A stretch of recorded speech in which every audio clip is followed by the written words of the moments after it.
G'day friends and fans, and welcome to Dave Talk Stuff Ukraine War Update for the 26th of September 2025. I'm your host, the author, David Applegate, author of the books The Boyhood of Cade, Power Games, Into the Earthbound, and Erotic Tales from the Empire. Before I begin, I'd like to thank all the supporters who help support the channel, and invite you to support the channel by buying my books, buying my merch, and joining my patrons. All my links are in the link tree. As usual, if the war was over, I'd be telling you. But of course, the war isn't over because Zelensky doesn't want it to be over. And of course, he's promising to step down once the Ukraine war ends. But of course, he wants the Ukraine war to only end when he wins, not when, it makes sense. No. He has to win, my comrades. The party is always right. Zelensky must win because he's Zelensky. He's the chosen one of Ukraine, Captain Sky Shield of Europe. Russian Youth Day, Military Patriotic Festival was on today. Ukraine attacked a Russian port, not a military port, but a Russian oil pipeline. According to Ukrainian intelligence. Ha! Oxymoron.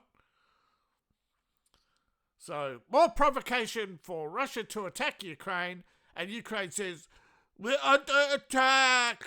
We are victims! Where? Hey, just because I said unbiased doesn't mean I ain't gonna make fun of them. Like Merkel 2.0 wanting an effective deterrent against airspace violations. Why, of course, Zelensky's been wanting more air defences for ages and he's rattling the cages. I keep telling you, right, that Polish incursion, that was some drones sent by Ukraine. A Ukrainian agent was caught, but the Polish covered that up. And the UN said, hear no evil, see no evil. And all the world leaders act like it never happened, which should be shameful that President Trump, but of course it depends on how well informed he is. But of course we do know Russia has also been provocative. And of course we know that there's never definitive proof in the media, but we know the media is on Ukraine's side, so you can't trust everything they say. You've got to have multiple sources. And so you can't believe that Ukraine's dictator's going to step down? You ever heard of a dictator stepping down? Dragged out of office, kicking and screaming. Because Erdogan to his face, you know a lot about rigged elections, right? But yeah, there's peace talk still going on. Trump is still trying to end this thing. He's speaking with Turkey about bringing this to an end, and the Hungarians have also held phone calls about bringing this to an end. And why Hungary's energy supply needs some guarantees. Come on, Trump, be a friend to some friends for a change, please. Okay, not everything is going to be a neat business deal, but war is never a neat thing, is it? And there's lots of drone and missile strikes across Ukraine, most of which don't go marked. Cross-border incursions by Ukraine continue. Russia's made some advances here in north of Sumy, as well as hitting Sumy. Fighting continues, but in many areas there's no progress. Siege of Kupiansk continues. The Russian incursion still controls a quarter of Kupiansk. But of course, there's more than Kupiansk here. Like, Kupiansk is only this little section here. There's still all this. So, I think Ukraine will shit its pants once Kupiansk falls. Now, there was fighting in the Lyman area, but it hasn't been reported, unless, of course, they mean this. Glide bombs launched at Seversk, fighting north of Seversk. fighting north of Chevy and in Chevy. Fighting south of Chevy continues. The siege of Kost continues without any resolution.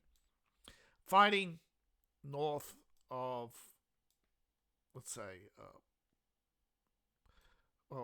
between Kosk and Voldy over here continues. Fighting of around here continues. Again, no advances or resolution to the sieges. Only a little bit of territory grabbed here in the west. Although Russia's made gains towards Ovosk, they've made such gains before and lost them. This is a back and forth. Though Russia's made some gains, Ukraine, of course, is continuing to attack Donetsk because they love attacking civilian targets, because Zelensky's a think who gets away with anything and everything because the European Union hears no evil, sees no evil, and will speak no evil of her, Zelensky. The European Commission is once again stealing Russian assets to give to Ukraine and wonders why Russia won't negotiate. Why won't Russia negotiate? We're only stealing your assets and funding war against you. Why won't you negotiate?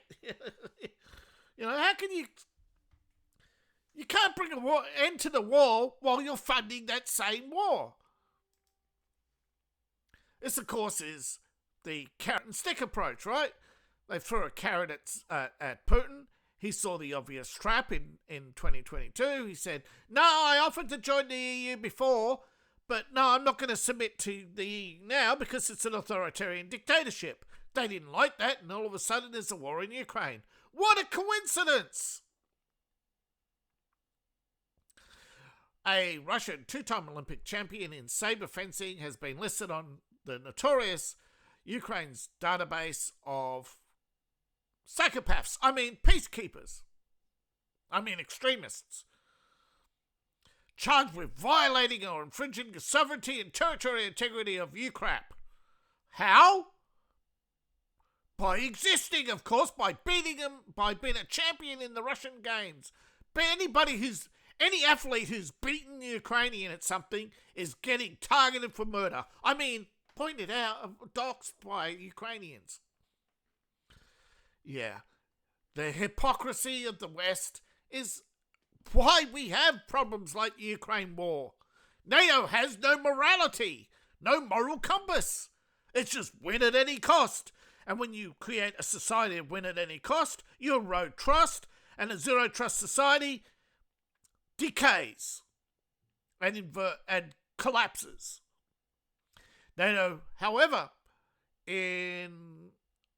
according to, the Washington Post has cited a source within, I would say, one of the big think tanks, has said that billions of dollars have been injected into the Ukrainian military, far more than they'll admit to, by the way. Remember, they are stealing from Russia, from Russian assets and stolen assets from Russian citizens abroad. They've stolen billions from private citizens who have nothing to do with Putin or the war, including one of 8 who in the UK managed to sue successfully. I think the others were thrown out, but they did get some of their assets back. But one could beat the British government. He claimed asylum and said he had nothing. But that backfired because they forced him to give money to Ukraine anyway to prove his loyalty to the cause. All right, enough theorising. The Washington Post, who rarely prints the truth, by the way, and how do you know it's the truth? Well, if the Washington Post is saying bad things about Ukraine after decades of supporting Ukraine, you know there's something wrong. Okay? The Washington Post, I know it's hard to sometimes justify. A lot of people say, not everything the Washington Post, okay? Pretty much when it comes to Republicans, yeah, the Washington Post is is going to lie. But most of the time when it comes to world news, the Washington Post rarely lies because there's just too much information out there. They might leave stuff out, and that's what they've done here, like where did the billions come from? But citing several sources, hey, have I not said? They could, for all I know, right? They've watched dozens of Ukrainian YouTubers who are saying that Ukraine's winning, and then they see mine and show you actual maps where Ukraine is losing territory every day, and hearing how billions of dollars every day have been stolen by Ukraine from various sources, including the world watchdog for corruption. Basically says Ukraine's still the most corrupt country in Europe, and they've done very little to fix their image, and only thrown a few fall guys under the bus, mostly low-level bureaucrats. But if you look at the amount of force Russia's brought to the fight, they quoted an unnamed official. Remember, Russia's brought only 700,000 troops, but they have more artillery and tanks than Ukraine in the conflict. And that, despite the billions we gave, okay, NATO diplomat, he's probably someone at the UN, probably overheard the Security Council briefing, which panicked because in the Security Council, I bet you when the Security Council had their briefing, what Marco Rubio heard was not what he heard in the briefings earlier today, which is why Pete Hegseth and others have emergency meetings right now, because they're just finding out now that they've been lied to about the state of the Ukraine war by NATO. Wow. This reminds me about when the Pentagon was lying about the state of the Vietnam War, and actually lying about the number of troops in the Vietnam War, and that despite the fact having 1 million troops, they only had 100,000 in Vietnam. And they asked the Pentagon, where's all the others? Oh, we put them in West Germany or Thailand or Japan or Korea. But aren't they needed in Vietnam? Oh no, Vietnam's a distraction. They actually at one point claimed Vietnam was a distraction, that the Russians will attack elsewhere any day now. There are many who point out lies and hypocrisies about the Vietnam War. Yeah, many were sent, but many didn't. But a lot of the people sent to Vietnam didn't fight. They sent hundreds of logistics. And some of the people they sent to Vietnam stole incredible amounts of supplies that never made it to the South Vietnamese army. We're seeing that now come out in Ukraine.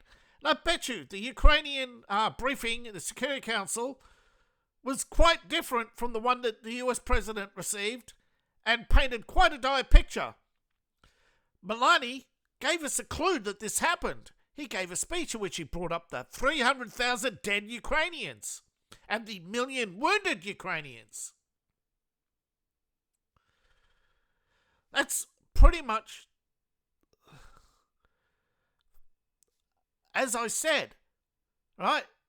Zelensky claims it's only 46,000. Melania said it was 300,000 dead Ukrainians. I bet you it's even higher than that. Now, Donald Trump has decided that they're still going to supply Ukraine if Europe pays the bills, and NATO is coordinated the process, but that money's coming from money they've stolen from Russia. Now, according to Alexander Sikorsky, the active combat is on the way in Krasnomovsky. Yep. And we go back to here.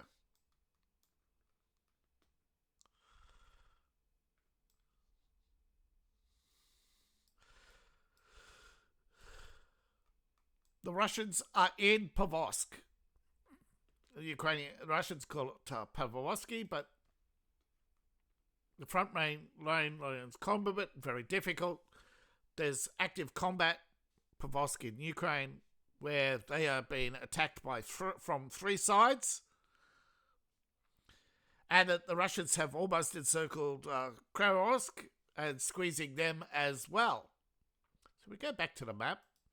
So there's active fighting in Pavlovsk, which is not marked on the map, and active fighting in Kursk, which is not marked on the map.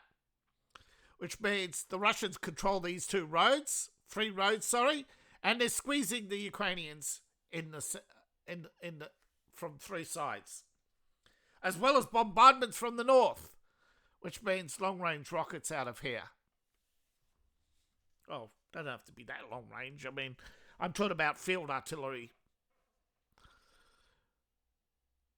5 kilometers, easy artillery for Russians, short and long range observers. So yeah, that's where the most active battle is right now, by the way, according to Russian media.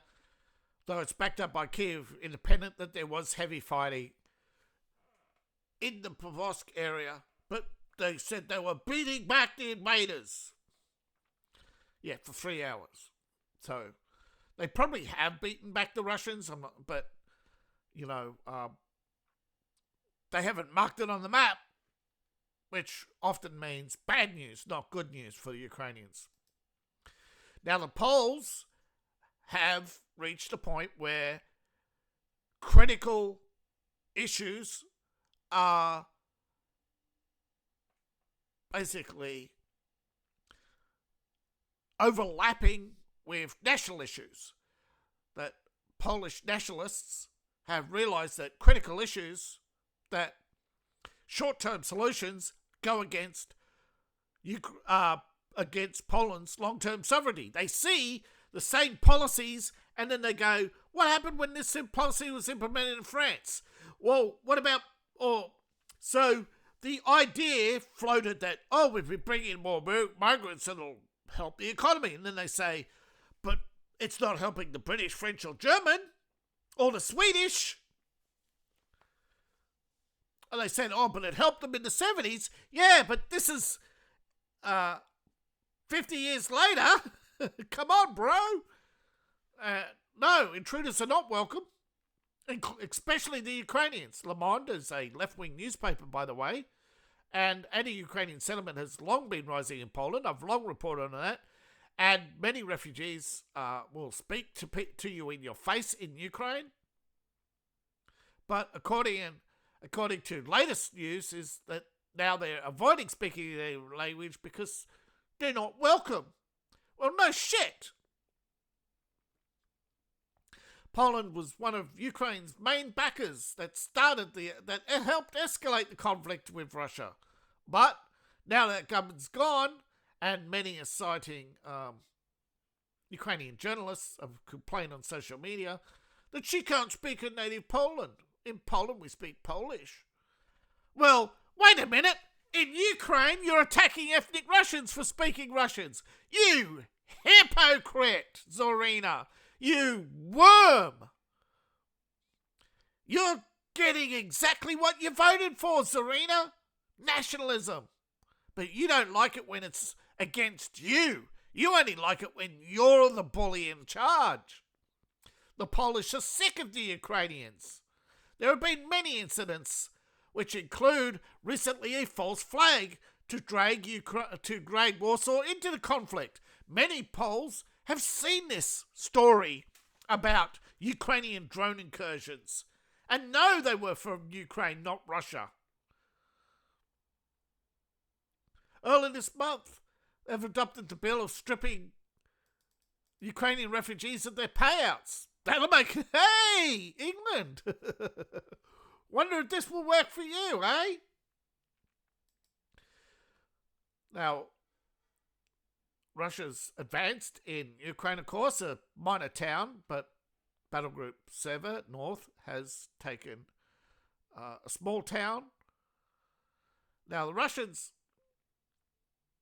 have been engaged at sea with unmanned boats over the last week. They've taken out 23. But of course, Russia hasn't said how many got through, but I do believe it was 6, though there are reports of 3 and 1. Again, the reports, it depends on when they were released and what day, so we're not saying that there's no way that... that's what Ukraine's relying on, is constant drone attacks to wear down the Russians, hoping that Russia will give up before the Ukrainians completely collapse.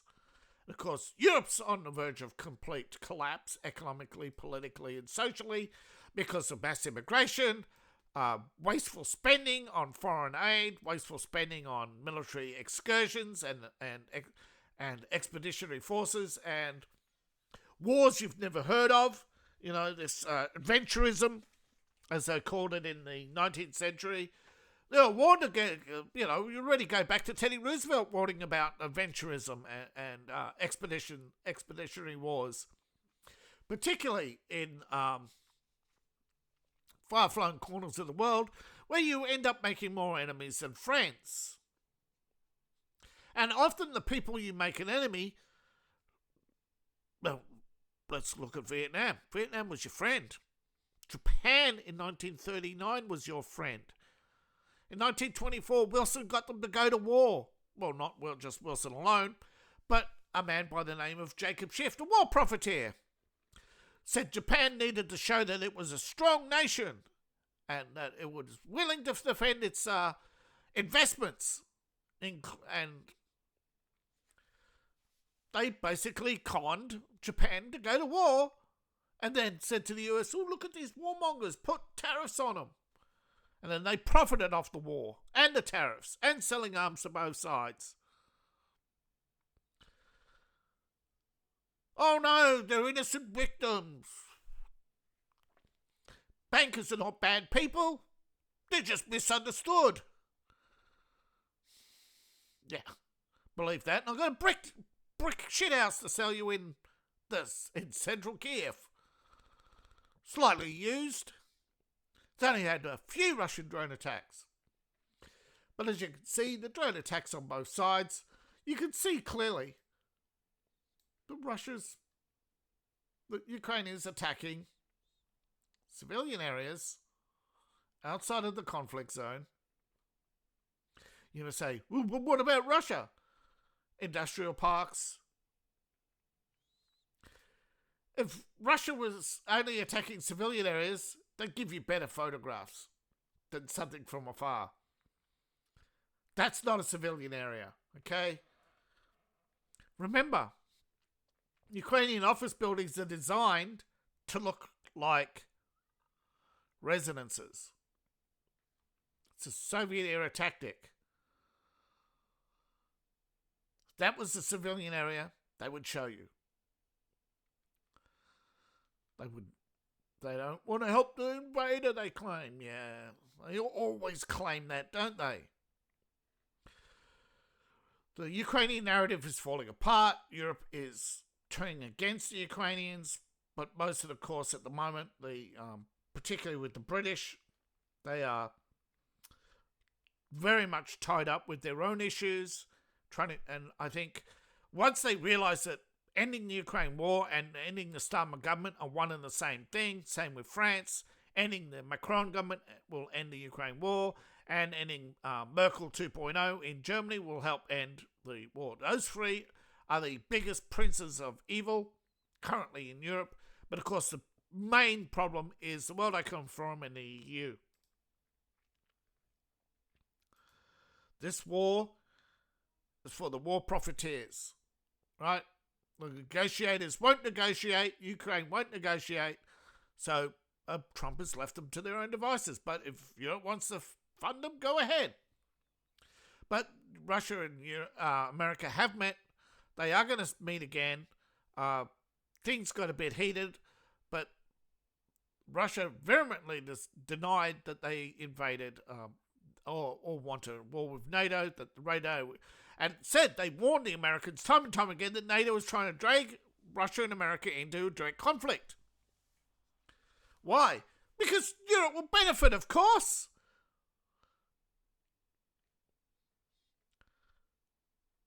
So, thank you for watching. Please like, share, and subscribe, and please support the channel. You can support me on Patreon, buy my books, buy my merch. All my links are in the link tree, description below, in my profile, or scan the QR code on the screen right now. Thank you for your time. I really appreciate each and every one of you. See you in the next video, and bye for now.